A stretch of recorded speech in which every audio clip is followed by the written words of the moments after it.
نافلہ نماز میں ہم میں اتنی صلاحیت آ سکتی ہے کہ ہم لوگ وہ دیکھ سکتے ہیں جو نظر نہیں آتا، وہ سن سکتے ہیں جو سنائی نہیں دیتا، لیکن وہی نافلہ نماز سے بہتر دو بھائیوں کے درمیان صلح ہے۔ اسی مفضل کو جو توحید سکھائی جا رہی ہے، مولا ایک بجٹ دیتے ہیں، جاؤ سڑکوں میں مدینے میں اگر کوئی دو مومنین کے درمیان جھگڑا ہو رہا ہو، مسئلہ پیسہ کا ہو، یہ پیسہ خرچہ کرو، کہو جدا نہیں ہونا،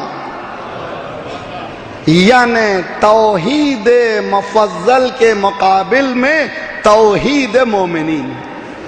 ہے میرا مجمع سمجھنے کی کوشش کیجئے۔ مولا ایک طرف توحید کی دعوت دے رہے ہیں، توحید کیا ہے، لاجک کیا ہے، وننس آف گاڈ کی بحث کو خوبصورت یونیورس کے کریشن سے لے کر کے مولا ثابت کرتے ہیں۔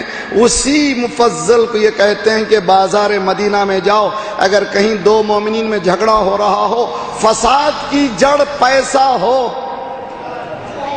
تو یہ پیسہ تم کو میں بجٹ دے رہا ہوں، پیسہ خرچہ کرو، لیکن ان سے بولو لڑو نہیں۔ صلوات پڑھیے محمد والا۔